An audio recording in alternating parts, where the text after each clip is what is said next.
Welcome to Research Matters with Unda and Kuda, an online show that is all about communicating the research taking place at NUST in efforts to promote the university's research agenda and the impact thereof.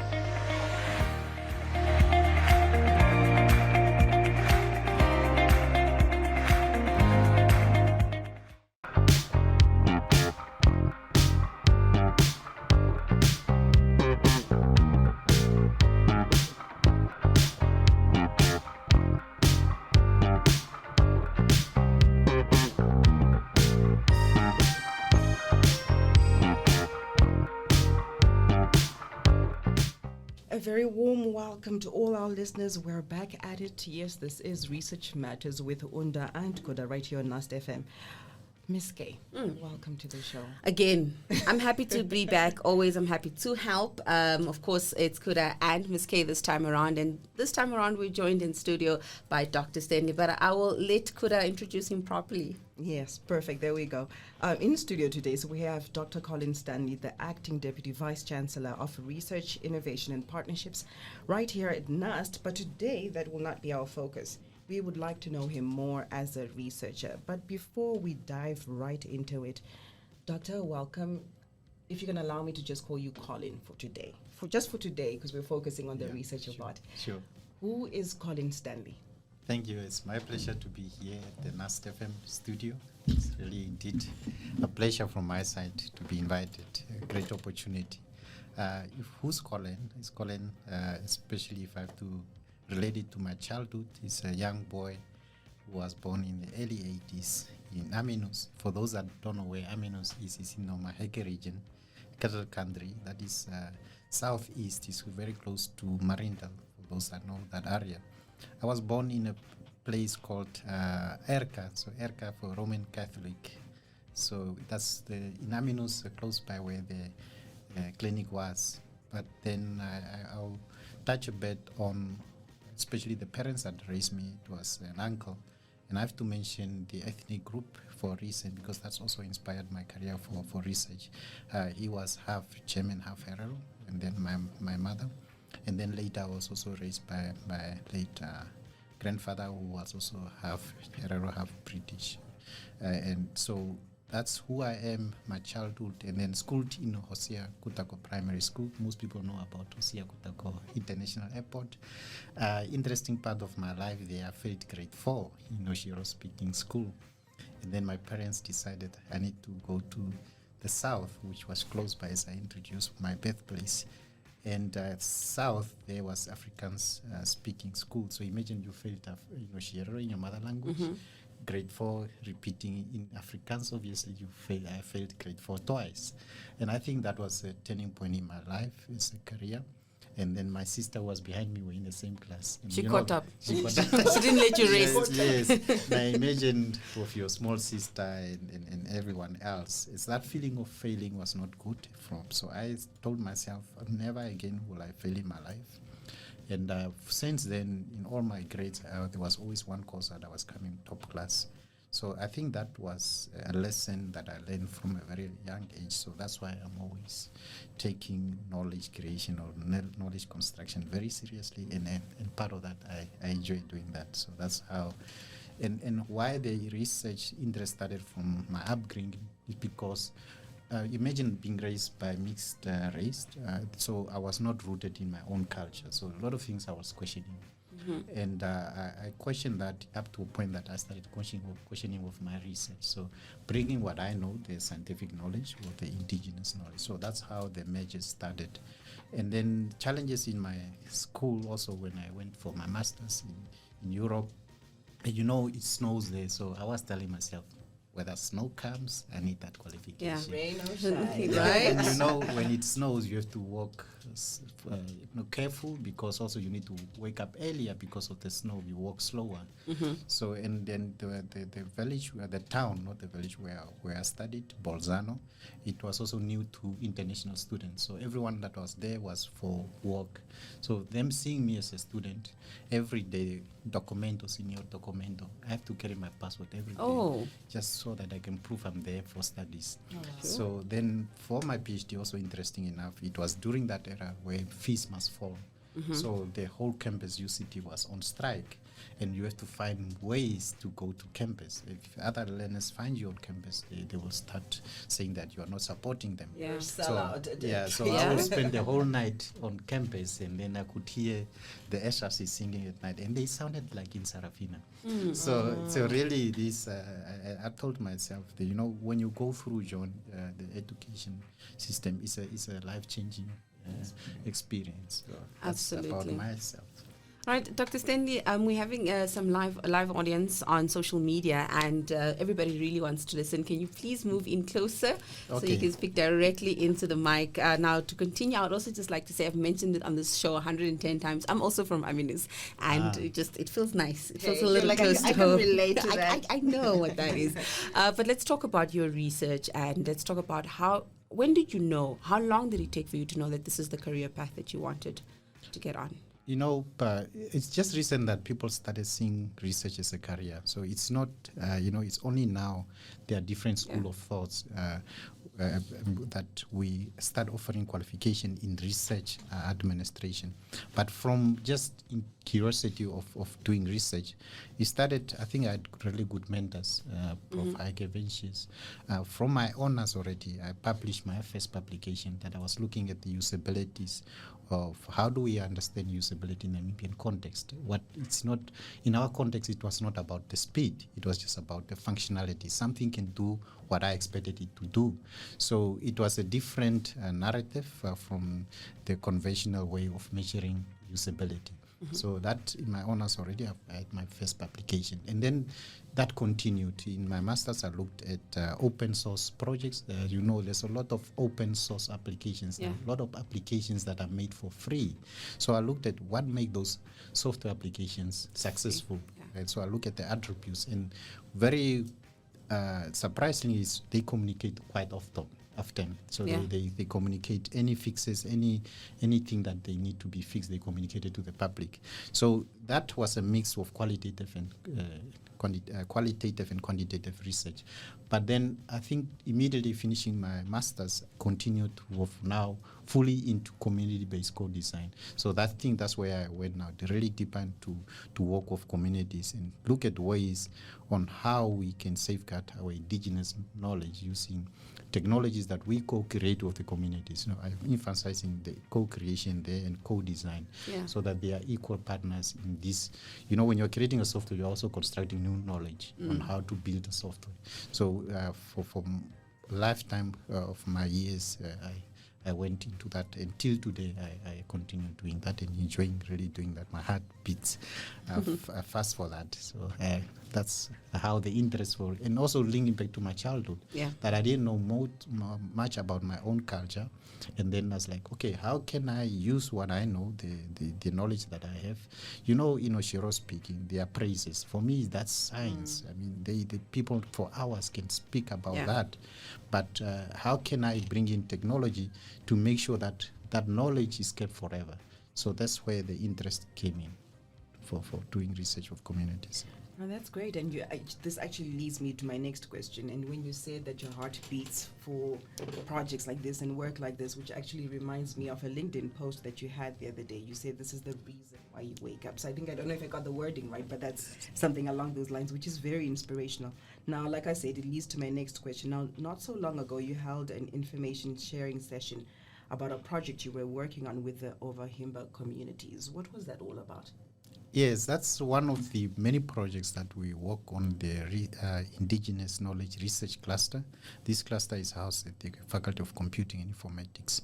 So one of our deliverables was to showcase to the public domain what we have done. And this project was about co-created digital technology for the community's knowledge, so that the knowledge is out there. But what we picked up over years, a lot of knowledge have been written about our communities, but there's a lot of misrepresentation. Absolutely. They are not part of that knowledge creation and validation. So they don't validate and say, no, this is authentic. This is what we represent our culture.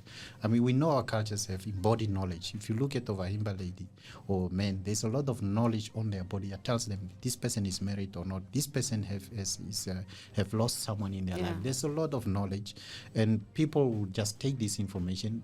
That day, not every day you will look at your best representing your culture. So a lot of people have taken that knowledge and make it public. So we see a lot of misknowledge, misinterpretation of the knowledge. So we worked with the communities to ensure that all this data that we've collected over 10 years is really authenticated by them. Now, at times one might say, but just over those 3 years, we just created the website. No, it's not just a website. There's a backend, the database, the repository. Even before you can come up with that database, what we projected there is the interface, just the interface, what you saw. But there was a lot of knowledge creation, focus group discussion, where we looked at, for example, the categories that they have defined. Remember that they have vast of knowledge, but they've never thought of how to group it. For example, they said, no, the first category for us is about us, it's about people. And now, in that category about people, you can have cultural events, attires, how people look like, and you can have knowledge creation to teach each other. So you see, now they group everything, let's say weddings, they're under that category, under that page. So, and then you go further, they say there's animals. Animals, there is a lot about what that's what makes their livelihood. For example, for them slaughtering a livestock, goat, is not just about slaughtering a livestock. They also read intestine to predict weather. So there's a lot of knowledge and thought that went behind them creating that. And then, for example, the last category was on forest. And you know that they use materials, trees, to build their homestead. So there is building in a subcategory of building in the forest and also in the homestead, because also you build. There's also knowledge creation in this. So they created subcategories that were cutting over the main categories. So you see there's a lot of knowledge creation and thinking that went under just to create that repository. And really thankful also to our partners who funded that project, the Carl Scadvine Foundation. And they managed the Basler Africa library that really focus on African cultural knowledge, especially in Namibia and Southern Africa. So that's what the project was all about. So I just wanted to emphasize the back and the knowledge construction that went with that creation, and really to thank the communities, because they are the ones that inform us on how to do the good job that we are doing. So I'm very passionate about that project. Yes. Very. All right, let's take a look at your project InfoRange, and of course some of the researchers that you've worked with in the Kavango and the Omaki region. Tell us about that. Yeah, that's another interesting project. Also on the large scale. I mean, we are talking in total monetary value of 54 million of the consortiums. The NUST part is 4 million. And really, this is one of the why I'm saying flagship is because of the people that you carry and within the project. Yeah. You have masters, people that will get their master's degree. You have PhD, people that will get their PhDs. And more importantly, the communities that you're working with, changing their life. Now the project is called InfoRange. The info for information on rangeland livestock-based farming to bring efficiency using information and machine learning and digital technologies. And just to put it in simple terms, you know that when you have farming, especially in communal areas, there's a lot of knowledge. We are talking about space and time.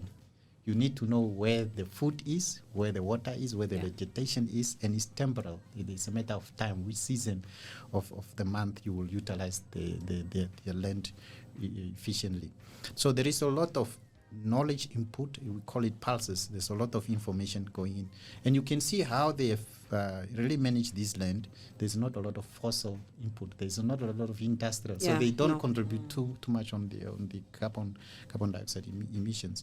So now there's a lot of information that they have been having over land, but we are looking at how if we use on top of the information that they have with the technologies. You know, with technology, you can know the right information at the right time. How can we ensure efficiency in livestock production? We know a lot of people from us have been living from cattle. Yeah. That's their livelihood, that's their income. How can we ensure from birth of your livestock up to selling time, you have maximum output of that as a farmer? So that's what we are working with for the communities from Kavango East and from Amaheke. And in a nutshell, that's what the project is about. We have also University of Nairobi on board. We have also University of Kassel from Germany. And in Namibia, we are not only the only entity. We are working with the Namibian Nature Foundation that also recently have joined us on that trip. So it's a true or transdisciplinary project. It's always exciting to hear the transdisciplinary work that's going into it, and as well as the multidisciplinary angles that all of this takes, to say it's not only tech, it also touches on farming and other areas as well. That's always exciting. Now, just on a light note, if you could pick one thing that you would say was the most memorable part of engaging the communities during this InfoRange excursion, what would it be? Something light. Yes, something No like pressure. no, it was when we were in Kavango looking at the head woman who was leading that community. Really, it shows how our country has moved into. We always talk about women empowerment, and for me, it was surprising to see this head woman with the community, the elders, the men seated there, really listening to her, giving opening remarks, welcoming us. So for me, that was also one of the takeaways. And really to touch on this transdisciplinary, it's always very exciting. I'm working with Dr. Hilma Mwele, she's from agriculture. So it's traveling in on the same car for hours, and then you can see the knowledge about land and soil and water that I'm just getting through that trip. This is what we call, now I'm taking that knowledge from as a computer scientist, and I'm like, okay, how can I better her problem? How can I solve her problem? So this is where we encourage that cross-pollination of knowledge. And also what came out very interesting from that trip was, at times as a project, you have your deliverables that you want to achieve from your, as an academic perspective. Then your community will say, no, but this for us is also very crucial. So we picked up that the farmer said livestock marketing. They don't have a market. They would like to market livestock better. So that came out as one of something that we needed to include in our work packages to ensure that we also deliver on that for the communities, not only for ourselves achieving our deliverables. So that also came out very interesting. And also really sometimes when you go back to the communities, especially where you have grown up, and then they see that, oh, is this what the university is about? Yeah. Oh, why are you here? Why are you not in office? Why are you talking to us?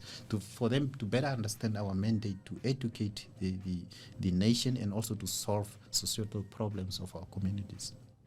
Absolutely. I mean, that's the simple question. What are you doing and how can it better your community? We head into music. These are the sounds of Kada Bango Man Moni. We'll ask Dr. Stanley later on what the song is about. But in the meantime, I do enjoy Dr. Stanley's request. Like if you just joined us, you're listening to Unda and Kuda on NUST FM, and in studio we have Dr. Colin Stanley, the Acting Deputy Vice-Chancellor of Research, Innovation and Partnerships, and he is just about to tell us why that song, why Kanda Bongo Man Moni. Yes, why that song? In fact, what is music? Music is organized noise. As long as it is organized, then you have music. So that song was very young. I think Independence Day, grade 7. My mother brought me to Windhoek, and then he was live in Windhoek. Oh, wow. So that's I started, looking at the outfit, how he dressed, the head fitting the shoes and the out. So anyway, he moves and the dances. So that's how I grew liking Kwasa Kwasa till today. And I, as I said, organized noise. I even listen to other new upcoming house. One of my requests is also a house song. So for me, it's about organized noise. I love the way music just evokes certain emotions, right? You doesn't matter who you are very well, and that's how exactly it should be. Now, Doctor, as a researcher, there's more to it. We spoke extensively about the work that you do in the field, and that's, if I can call it, the exciting part. But there's also a lot of admin work behind the scenes, sometimes which is not really fun. What is the importance of research administration? Yes, I know most of researchers, they really want to focus on their job, on their expertise, whether it's in the field or whether it's in their lab. They just want their chemicals, their results, and validate and interpret the results into their discussions and disseminate it. But then we know that researchers also need to be administered. They need to be well supported. And for you to thrive in that environment, you need a really proper system. We look at most universities; they really invest in supporting researchers so that they really, focus on what they are known for. So it's very important to always report your work, and also especially for donor-funded projects. At times you could spend the money, but if you are unable to provide the evidence that satisfy the auditors, then we call that ineligible cost. And imagine that's costing us a lot of money just because we could not provide the right evidence. We throw away the receipts. Sometimes even if you travel, the boarding pass, the donors wants to know whether you really boarded that plane or not. So it boils down to those nitty-gritty things that the researchers don't want to do. So that's why we have project administrators to really help us get that job done very well. And once that is done very well, you will get more funding. People say, no, they are really doing well into working with donor-funded projects, even our grants, So it's really the research support. I can't overemphasize.